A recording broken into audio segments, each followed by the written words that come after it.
What if the thing you feared your whole life was actually the thing protecting you? In ancient Persia, where mountains cut the sky like blades and sunsets stretched shadows across the golden sand, lived a young boy named Arshan. He feared only one thing in the world: shadows. Not spirits, not storms, not loneliness, just shadows. He believed they were alive, that they followed him because something inside him was wrong. Every evening, as the sun dipped behind the cliffs, his own shadow grew tall and crooked. Villagers laughed, children mocked him, but fear doesn't listen to logic.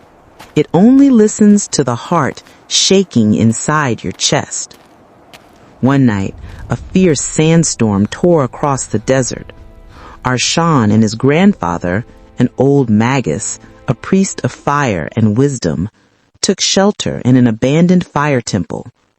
The sacred flame inside still burned faintly, throwing long, dark shapes across the walls.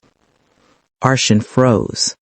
The shadows twisted and danced like living things. He pressed against the stone pillar, breathing fast. His grandfather sat calmly beside him. "Arshan," he said, placing a warm hand on his boy's shoulder, "do you know why our ancestors said every shadow has a reason?" Arshan shook his head silently. The old magus pointed at the wall. "Because a shadow is not darkness, it is truth. It shows the parts of you the light has not reached yet." Arshan stared at the dancing shapes. "But why do they always look wrong?" The old man smiled. "When your heart is afraid, your shadow trembles. When you lie to yourself, it bends.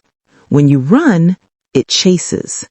But when you stand brave, your shadow stands with you." A crack of thunder shook the temple. The roof groaned, a stone fell, trapping the old man's leg beneath it. "Arshan, get out!" he shouted. But Arshan didn't move, not because he was scared, but because he saw something that made him freeze in awe.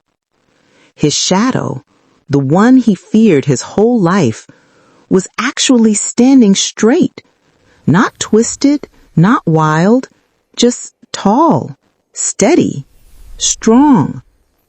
For the first time, it didn't look like a monster. It looked like a companion.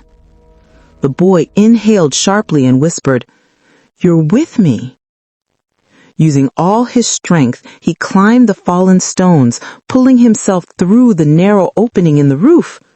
Wind whipped his braid, sand stung his skin, but his shadow moved with him, guiding, not chasing. He found a wooden beam outside, shoved it through the hole, and used it as leverage to free his grandfather. When they finally escaped the collapsing temple, dawn was breaking. The first light touched Arshan's face, warm and soft. His grandfather smiled weakly at him. "Do you see now? Your shadow was never your enemy. It followed because it was always on your side." Arshan looked at the ground.